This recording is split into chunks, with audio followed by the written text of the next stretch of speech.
વિદ્યાર્થી મિત્રો, હું વિરલ પટેલ આજે તમને Q બરાબર Ne એટલે કે વિદ્યુતભારના ક્વોન્ટમીકરણ આધારિત કેટલાક MCQs અને વિદ્યુતભાર એટલે કે કણ જે તે પાર્ટિકલ્સ હોય એ પાર્ટિકલ્સના દળ અને વિદ્યુતભાર આધારિત MCQs આપણે અહીં જોઈશું, જેની અંદર મેં કેટલાક MCQ ની રકમ અહીં રજૂ કરેલ છે, જે પૈકી રકમ 1 છે આલ્ફા કણનો વિદ્યુતભાર શોધો। પ્રથમ રકમ છે આલ્ફા કણનો વિદ્યુતભાર।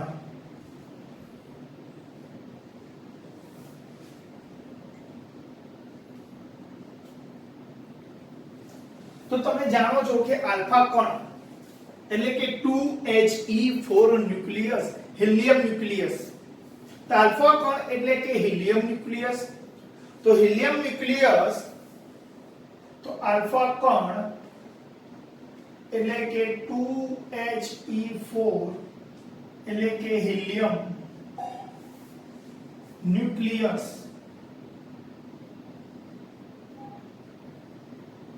એટલે હિલિયમ આવશે આપણે 2He4 એટલે કે હિલિયમ કે જેની અંદર ઇલેક્ટ્રોનની સંખ્યા કેટલી? 2 ઇલેક્ટ્રોન 2 પ્રોટોન અને ન્યુટ્રોનની સંખ્યા 4 માંથી 2 જાય તો 2, એટલે કે આલ્ફા કણની અંદર આલ્ફા કણમાં રહેલા ઇલેક્ટ્રોન ની સંખ્યા કેટલી હોય ભાઈ? 2। આલ્ફા કણમાં રહેલા ઇલેક્ટ્રોનની સંખ્યા કેટલી હોય છે? 2। પ્રોટોનની સંખ્યા પણ કેટલી? 2। પ્રોટોનની સંખ્યા એ પણ કેટલી ભાઈ? 2 છે। તો ઇલેક્ટ્રોન અને પ્રોટોનની સંખ્યા કેટલી હોય છે? 2 છે। તો આલ્ફા કણ એ ધનવીજભારિત કણ છે। તો Q બરાબર Ne પરથી n ની કિંમત, આને પણ n કહેવાય, ઇલેક્ટ્રોન માટે લઈએ તો પણ n અને પ્રોટોન માટે લઈએ તો n, પરંતુ આલ્ફા કણ એ ધનવીજભારિત છે, આપણે પ્રોટોન પરથી ગણીશું। તો n ની સંખ્યા છે 2, ઇલેક્ટ્રોનનો વીજભાર એટલે કે પ્રોટોનનો વીજભાર 1.6 10⁻⁻⁹ જે મૂળભૂત વિદ્યુતભાર છે, એટલે કે આલ્ફા કણનો વિદ્યુતભાર 1.6 ગુણ્યા 2 એટલે કે 3.2 ગુણ્યા 10⁻⁹ કુલમ જેટલો થાય। આ છે આપણો આલ્ફા કણના વિદ્યુતભારનું મૂલ્ય, જે રકમ 1 આપણે અહીં રજૂ કરી હતી એ છે। હવે રકમ 2 છે પોલિથીનના ટુકડાની ઊન સાથે ઘસતા। કેવા ટુકડાને? જો રકમ 2 આપણે રકમ નંબર 2 પોલિથીનના ટુકડાને ઊન સાથે ઘસતા પોલિથીનનો ટુકડો -2 ગુણ્યા 10⁻⁷ કુલમ જેટલું વિદ્યુતભાર પ્રાપ્ત કરે છે। તો પોલિથીનના ટુકડા પર ટ્રાન્સફર થતું દ્રવ્યમાન એટલે કે દળ શોધો। તો આપણે અહીં પોલિથીનના ટુકડાને ઊન સાથે ઘસવામાં આવે, તો સપોઝ હું એક પોલિથીનનો ટુકડો લઉં, બીજો એક ઊન લઈ લઈએ, ધારો કે આ ઊન છે અને આ છે પોલિથીનનો ટુકડો। પોલિથીન એ પ્લાસ્ટિક ની અંદર આવે એટલે કે પેઝર, PASER, પેઝર એટલે કે કયો ચાર્જ આવે? Negatively charge. એટલે આપણે અહીં પોલિથીનના ટુકડા પર માઈનસ વિદ્યુતભાર આપ્યો છે, એનું કારણ કે પ્લાસ્ટિકનો જે પેઝરની અંદર નેગેટિવ ચાર્જ હતો, એટલે કે પોલિથીનનો ટુકડો નેગેટિવલી ચાર્જ હોય, જ્યારે ઊન એ FgW ની અંદર આવે એટલે કે ફરની અંદર આવે એટલે પોઝિટિવલી ચાર્જ થાય। તો અહીં પોલિથીનના ટુકડાએ પ્રાપ્ત કરેલો વિદ્યુતભાર, પોલિથીનના ટુકડાએ પ્રાપ્ત કરેલો વિદ્યુતભાર તો પોલિથીનના ટુકડાએ પ્રાપ્ત કરેલો વિદ્યુતભાર Q બરાબર કેટલો આપેલો છે -2 ગુણ્યા 10 ની -7 કુલમ જેટલો આપ્યો છે।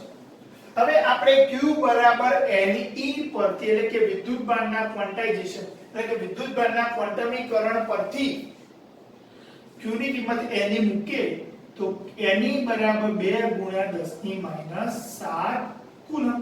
હવે E શું છે મૂળભૂત વિદ્યુતભાર જે નેગેટિવ હોય કે પોઝિટિવ હોઈ શકે છે એ બધા જાણો છો n ગુણ્યા 1.6 ગુણ્યા 10 ની -19 બરાબર -2 ગુણ્યા 10 ની -7 કુલમ। હવે આપણે અહીંયા n ના કરતા બનાવીએ તો n બરાબર -2 ગુણ્યા 10 ની -7 ભાગ્યા આની કિંમત આપણે નેગેટિવ મૂકીએ તો -1.6 ગુણ્યા 10 ની -19 થાય કે ના થાય? તો હવે આનું આપણે સાદું રૂપ આપીએ તો માઈનસ ગયો 2 ભાગ્યા 1.6 કરો એટલે કે પોઈન્ટ કાપીએ એટલે 2 ભાગ્યા 16 છેદમાં 10 છેદનો છે 10 ઉપર લઈ જઈશું આપણે 16 ભાગ્યા 10 10 ની -19 અહીંયા છે 10 ની -7 છેદનો છે 10 ઉપર લઈ તો 2 ગુણ્યા 10 20 છેદમાં 16 ગુણ્યા -19 ઉપર લઈ તો +19 એટલે 10 ની કેટલી ઘાત 12 ઘાત તો 4 પંચા 20 4 ચોક 16 એટલે કે 5 છેદમાં 4 ગુણ્યા 10 ની +12 શું મળ્યું આપણને n મળ્યું। શું મળ્યું n મળ્યું કે ના મળ્યું? હવે 5 ને 4 વડે ભાગીએ 5 ને કેટલા વડે ભાગીએ 4 વડે તો 4 એકા 4 1 0 4 દુ 8 4 1.25 ગુણ્યા 10 ની 12 એ શું છે number of electron in polythene એટલે પોલિથીનના ટુકડાએ પ્રાપ્ત કરેલો વિદ્યુતભાર જ્યારે -2 ગુણ્યા 10 ની -7 હોય ત્યારે તેની અંદર રહેલા ઇલેક્ટ્રોન કેટલા હોય 1.25 ગુણ્યા 10 ની 12 છે એટલે કે ઉનમાંથી કેટલા ઇલેક્ટ્રોન ટુકડાએ પ્રાપ્ત કર્યા 1.25 ગુણ્યા 10 ની કેટલી 1.25 ગુણ્યા 10 ની કેટલી 12 ઘાત જેટલા ઇલેક્ટ્રોન પ્રાપ્ત કર્યા મતલબ પોલિથીનના ટુકડાની અંદર કેટલું દળ એડ થયું એક ઇલેક્ટ્રોન જાય તો 9.1 10 to -31 કિલોગ્રામ જેટલું દળ ટ્રાન્સફર થતું હોય તો અહીં કેટલા ઇલેક્ટ્રોન થાય છે 1.25 ગુણ્યા 10 ની 12 એટલે કે આપણે કહી શકીએ કે એક ઇલેક્ટ્રોન ટ્રાન્સફર થાય ત્યારે 9.1 ગુણ્યા 10 to -31 કિલોગ્રામ દળ ટુકડો પ્રાપ્ત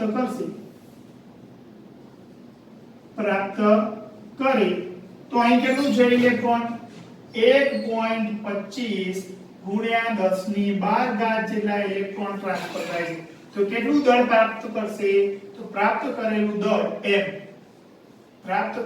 દળ m બરાબર ત્રિપદી આપણે જાણીએ છીએ 1.25 ઉપર લઈએ 1.25 ગુણ્યા 10 ની 12 ગુણ્યા 9.1 ગુણ્યા 10 ની -31 તો આનું હવે આપણે સાદું રૂપ આપીએ તો બંનેનો ગુણાકાર કરી દઈએ તો આપણો સીધો જવાબ આવી જાય। અહીં આપણે VSQ very short question number 3 એક તટસ્થ ગોળા પર દર સેકન્ડે 10 ની 12 આલ્ફા કણો જતા હોય તો આ એક તટસ્થ ગોળો છે કે જેની અંદર દર સેકન્ડે એટલે સમય કેટલો 1 સેકન્ડની અંદર તે દર સેકન્ડે એટલે 1 સેકન્ડમાં કેટલા પાર્ટિકલ જાય છે 10 ની 12 કેટલા 10 ની 12 આલ્ફા કણો જતા હોય કેટલા 10 ની 12 આલ્ફા કણો જતા હોય છે એટલે કે 1 સેકન્ડે આ કેટલા વિદ્યુતભાર ગોળાએ પ્રાપ્ત કર્યો એ શોધવું હોય તો સૌપ્રથમ આપણે એક આલ્ફા પાર્ટિકલ જ્યારે ગોળા પર જતો હોય તો તેના માટે વિદ્યુતભાર શોધીએ તો એક આલ્ફા પાર્ટિકલ મેળવે ત્યારે ગોળાનો વિદ્યુતભાર આટલો હોય તો 10 ની 12 આલ્ફા પાર્ટિકલ જતા હોય ત્યારે વિદ્યુતભાર કેટલો એટલે કે 1 સેકન્ડમાં ગોળાએ પ્રાપ્ત કરેલો વિદ્યુતભાર આપણને મળી જાય તો સૌપ્રથમ આપણે એક આલ્ફા પાર્ટિકલનો વિદ્યુતભાર શોધીએ તો આલ્ફા કણનો વિદ્યુતભાર Q બરાબર nt આલ્ફા કણ એટલે કે 2He 4 ન્યુક્લિયસ એટલે કે આલ્ફા કણની અંદર રહેલા પ્રોટોન કે ઇલેક્ટ્રોનની સંખ્યા કેટલી હોય છે 2 એટલે કે n કેટલો 2 e કેટલો e ની કિંમત મૂકી દઈએ આપણે તો 1.6 ગુણ્યા 10 ની માઈનસ 19 કુલમ એટલે કે 3.2 ગુણ્યા 10 ની માઈનસ 19 કુલમ તો ગોળા પરનો 1 સેકન્ડનો વીજભાર કેટલો એટલે કે 1 સેકન્ડમાં ગોળા પર કેટલા આલ્ફા કણ જાય છે 10 ની 12 તો એક આલ્ફા કણનો વીજભાર એક આલ્ફા કણનો વિદ્યુતભાર કેટલો છે 3.2 ગુણ્યા 10 ની માઈનસ 19 કુલમ તો કેટલા આલ્ફા કણ છે આપણા જોડે 10 ની 12 તો 10 ની 12 આલ્ફા કણનો વિદ્યુતભાર કેટલો ત્રિપદી આપણે મૂકીએ તો 10 ની 12 આલ્ફા કણનો વિદ્યુતભાર આપણે આને સ્મોલ q ધારે ચલો અને 10 ની 12 આલ્ફા કણનો વિદ્યુતભાર કેપિટલ q ધારે તો કેપિટલ q બરાબર 10 ની 12 ઉપર અને આના જોડે ગુણાકાર કરીએ 3.2 ગુણ્યા 10 ની માઈનસ 19 એટલે કે 10 ની 12 આલ્ફા કણનો વિદ્યુતભાર 3.2 ગુણ્યા 10 ની માઈનસ 7 કુલમ જેટલો થાય તો આટલો વિદ્યુતભાર કેટલી સેકન્ડમાં પ્રાપ્ત કરે છે 1 સેકન્ડની અંદર માટે આલ્ફા કણ દ્વારા એટલે કે મીન્સ ગોળાએ 1 સેકન્ડમાં કેટલો વિદ્યુતભાર પ્રાપ્ત કર્યો 3.2 ગુણ્યા 10 ની માઈનસ 7 કુલમ જેટલો વિદ્યુતભાર પ્રાપ્ત કર્યો તો હવે અહીં જો રકમમાં ગોળા પર 2 માઇક્રોકુલમ વિદ્યુતભાર થવા માટે લાગતો સમય તો 1 સેકન્ડમાં આટલો વિદ્યુતભાર પ્રાપ્ત કર્યો તો કેટલો વિદ્યુતભાર છે 2 ગુણ્યા માઇક્રો એટલે 10 ની માઈનસ 6 કુલમ તો 2 ગુણ્યા 10 ની માઈનસ 6 કુલમ વિદ્યુતભાર થવા માટે કેટલો સમય લાગશે તો લાગતો સમય t બરાબર છે નો છે આ ત્રિપદી મુજબ 2 આ ઉપર જશે ના નીચે 2 ગુણ્યા 10 ની માઈનસ 6 છેદમાં 3.2 ગુણ્યા 10 ની માઈનસ 7 તો 2 ગુણ્યા 10 ની માઈનસ 7 ઉપર આવે 10 ની પ્લસ 7 6 માંથી 7 જાય તો 10 રહેશે છેદમાં કેટલો રહે 3.2 એટલે કે 20 ભાગ્યા 3.2 તો આપણે ભાગી દઈએ 20 ભાગ્યા 3.2 બરાબર 6.25 એટલે 6.25 સેકન્ડ જેટલો સમય લાગશે કેટલો વિદ્યુતભાર થવા માટે 2 માઇક્રોકુલમ વિદ્યુતભાર થવા માટે હવે VSQ નંબર 4 હવે પદાર્થને -1 પીકોકુલમ જેટલો વિદ્યુત ભારિત કરવા શું કરવું જોઈએ તો પદાર્થનો વિદ્યુતભાર કેટલો આપે છે પદાર્થનો વિદ્યુતભાર Q બરાબર -1 પીકોકુલમ બધા જાણે છે 11મા ધોરણમાં ભણી ગયા તે મુજબ ડેસી સેન્ટી મિલી માઇક્રો નેનો પછી પીકો પીકો એટલે કે 10 ની -12 ઘાત એટલે કે -1 ગુણ્યા 10 ની -12 જેટલો કુલમ વિદ્યુત પદાર્થ ધરાવે છે. વિદ્યુત પદાર્થ કેટલા કુલમ જેટલો વિદ્યુત ભાર ધરાવે છે. હવે q બરાબર ne પરથી n ગુણ્યા e ની કિંમત, જો આ નેગેટિવ હોય તો e ની કિંમત માં નેગેટિવ મૂકવી પડે. એનું કારણ કે સંખ્યા હંમેશા ધન જ હોય.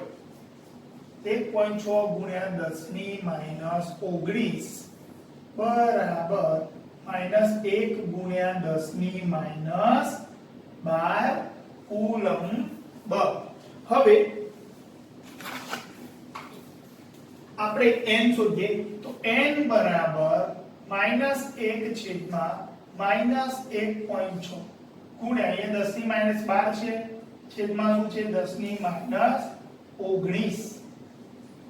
માઈનસ ગયો, હવે 1 છેદમાં 1.6 તો 1 ભાગ્યા 1.6 બરાબર 0.625. -19 ઉપર જાય તો +19, એટલે 19 માંથી 12 જાય તો 10 ની +7, એટલે કે 6.25 ગુણ્યા 10 ની એક ઘાત શું થશે? ઘટશે ને, 10 ની +6 શું છે તેની અંદર ઇલેક્ટ્રોન. હવે અહીં ઋણ વીજભાર છે, મતલબ એ એટલા ઇલેક્ટ્રોન પ્રાપ્ત કરતો હોવો જોઈએ. એટલે કે પદાર્થને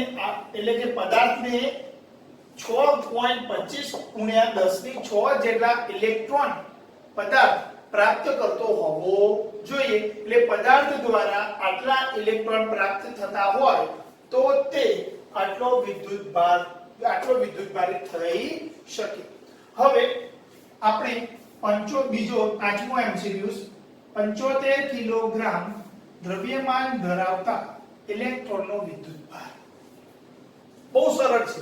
તો 75 કિલોગ્રામ દ્રવ્યમાન ધરાવતા ઇલેક્ટ્રોનનો વિદ્યુતભાર આપણે શોધવો હોય તો આપણે જાણીએ છીએ તે મુજબ ઇલેક્ટ્રોનનું દળ કેટલું છે? ઇલેક્ટ્રોનનું દળ m માસ ઓફ ઇલેક્ટ્રોન કેટલું છે? 9.1 ગુણ્યા 10⁻31 કિલોગ્રામ જેટલું છે. ઇલેક્ટ્રોનનો વિદ્યુતભાર કેટલો છે? 1.6 ગુણ્યા 10 ની -19 કુલમ જેટલો વિદ્યુતભાર છે. તો 75 કિલોગ્રામમાં દળ ધરાવતા ઇલેક્ટ્રોનનો વીજભાર કેટલો? તો આપણે જાણીએ છીએ કે 9.1 ગુણ્યા 10 ની -31 કિલોગ્રામ વીજભાર દળ હોય, આટલા કિલોગ્રામ દળ હોય ત્યારે વિદ્યુતભાર કેટલો છે? -1.6 ગુણ્યા 10 ની -19 કુલમ જેટલો વિદ્યુતભાર ધરાવે છે. તો ઇલેક્ટ્રોનનું દળ જ્યારે આટલું હોય ત્યારે એનો વીજભાર કેટલો? ઇલેક્ટ્રોનનો -1.6 10 ની -19 કુલમ. તો અહીં કેટલું દળ છે? 75 કિલોગ્રામ. તો 75 કિલોગ્રામ દળ હોય તો વિદ્યુતભાર કેટલો?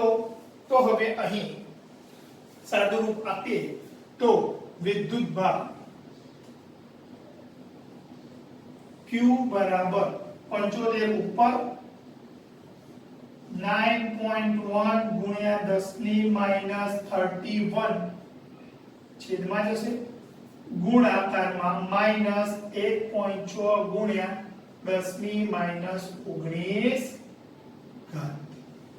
હવે આપણે સાદું રૂપ આપીએ તો 75 ગુણ્યા 1.6 ભાગ્યા 9.1 તો જવાબ આવશે 13.18. પણ અહીં +1 અને એક -1 તો પ્લસ માઈનસ માઈનસ આન્સર આવશે, ગુણ્યા -31 ઉપર જાય તો +31 અને -19 +31 -19 કેટલા થશે? 10 ની 12 ઘાત. એટલે કે આપણો આન્સર આવશે -1.318 ગુણ્યા 10 ની 13 કુલમ જેટલો વિદ્યુતભાર ધરાવે. હવે આપણે સ્મોલ q જેટલો વિદ્યુતભાર ધરાવતો હોય તેવા r અને 2r ત્રિજ્યાના બે ગોળાઓ છે. જો બંને ગોળાને સંપર્કમાં લાવી અલગ કરતા દરેક ગોળા પરનો વિદ્યુતભાર શોધવો છે. તો આપણે અહીં બે ગોળા છે કે જેમની ત્રિજ્યાઓ જુદી જુદી છે, મતલબ કે બંનેના પરિમાણ અલગ અલગ છે. તો બંનેના પરિમાણ અલગ હોય, બંને પર વિદ્યુતભાર ધરાવતા હોય ત્યારે તે ગોળાઓને એકબીજાના સંપર્કમાં લાવી અલગ કરવામાં આવે તો અલગ કર્યા બાદ બંનેના વિદ્યુતભાર શોધવા હોય તો તેના માટે આપણે અહીં એક અગત્યના સૂત્રો તમને હું સમજાવું. તો ધારો કે બે ગોળા પૈકી એક ગોળો કે જેની ત્રિજ્યા r1 છે, બીજો એક ગોળો કે જેની ત્રિજ્યા r2 છે. ગોળો એક કે જેનો વીજભાર q1, બીજો ગોળો કે જેનો વીજભાર q2. ધારો કે આપણે ગોળા એકને નામ આપી દઈએ a, બીજા ગોળાનું નામ આપીએ b. હવે બંને ગોળાને કોઈ ધાતુના તારથી સંપર્કમાં લાવીએ અને સંપર્કમાં લાવ્યા બાદ થોડા સમય પછી બંનેને શું કરી દઈએ, પાછા અલગ કરી દેવામાં આવે. તો અલગ કર્યા બાદ તો જો સંપર્કમાં લાવી અલગ કર્યા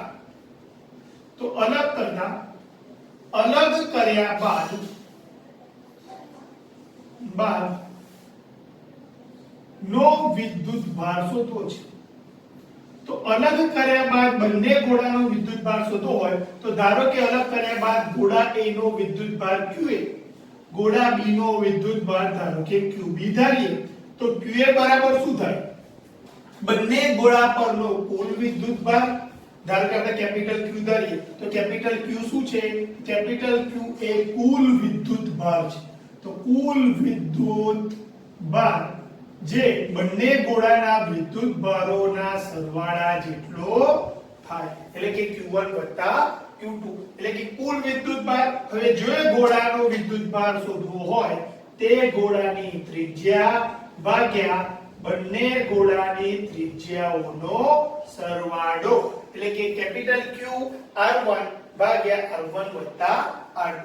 એ જ રીતે જો મારે b ગોળાનો વિદ્યુતભાર શોધવો હોય તો કુલ વિદ્યુતભાર, હવે જેનો વિદ્યુતભાર શોધવો છે એની ત્રિજ્યા કેટલી છે, r2 ભાગ્યા બંનેની ત્રિજ્યાઓનો સરવાળો, એટલે કેપિટલ Q r2 ભાગ્યા r1 r2. તો આ સૂત્રોનો ઉપયોગ કરી આપણે આ MCQ ગણી શકાય.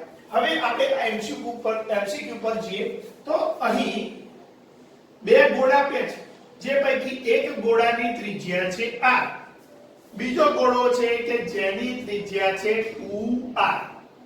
ગોળા એકને નામ આપીએ a, ગોળા બે ને નામ આપીએ b.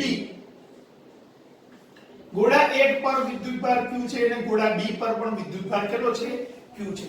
હવે બંને ગોળાને સંપર્કમાં લાવી તો બંને ગોળાને સંપર્કમાં લાવી ત્યાર પછી શું કરવાના છે, અલગ કરતા. તો બંને સંપર્કમાં લાવો પછી બંને ગોળાને શું કરી દેવામાં આવે, અલગ કરવામાં આવે. તો અલગ કર્યા બાદ બંને ગોળા પરના વિદ્યુતભાર, ધારો કે ગોળા A પરનો વિદ્યુતભાર હું ધારું QA, ગોળા B પરનો વિદ્યુતભાર હું ધારું QB. તો ગોળા A પરનો વિદ્યુતભાર શોધવો છે તો સૌપ્રથમ આપણે કુલ વિદ્યુતભાર શોધવું જોઈએ. તો કુલ વિદ્યુતભાર કેપિટલ Q, તો માટે કુલ વિદ્યુતભાર એના આપણે નામ આપીએ કેપિટલ Q બરાબર બંનેના વિદ્યુતભારોનો સરવાળો, એટલે Q + Q, એટલે કે થશે 2Q. 2Q થયો. તો અહીં કુલ વિદ્યુતભાર કેટલો આપે છે આપણને, 2Q. એટલે કુલ વિદ્યુતભાર ગુણ્યા જેનો વિદ્યુતભાર શોધવો હોય એની ત્રિજ્યા કેટલી છે, r, ભાગ્યા બંને ગોળાની ત્રિજ્યાઓનો સરવાળો, તો એકની ત્રિજ્યા r છે, બીજાની ત્રિજ્યા 2r છે, એટલે કે 2qr ભાગ્યા 2 ને 1 3r r ગયા r એટલે કે 2q/3 જેટલો વિદ્યુતભાર થશે. હવે ગોળા B નો વિદ્યુતભાર શોધવો છે તો ગોળા B નો વિદ્યુતભાર જેને આપણે qb નામ આપ્યું છે તો qb નો વિદ્યુતભાર શોધવો હોય તો ફરીવાર કુલ વિદ્યુતભાર કેટલો છે 2q. હવે જેનો વિદ્યુતભાર શોધવો હોય એની ત્રિજ્યા કેટલી આપી છે 2r ભાગ્યા બંનેની ત્રિજ્યાઓનો સરવાળો r + 2r તો 2 દુ 4 qr ભાગ્યા 3 * r ગયા એટલે કે 4q/3 જે આપણો અલગ કર્યા બાદ ગોળા પરનો વિદ્યુતભાર છે. આજે આપણે અહીં પૂર્ણ વિરામ લઈશું. હવે આવતીકાલે આપણે આગળ ચેપ્ટર નંબર 1 વિદ્યુતભાર અને વિદ્યુત ક્ષેત્રના આગળના ટોપિક વિદ્યુત ક્ષેત્ર એટલે શું, વિદ્યુત ક્ષેત્ર રેખાઓ વિશે માહિતી મેળવીશું.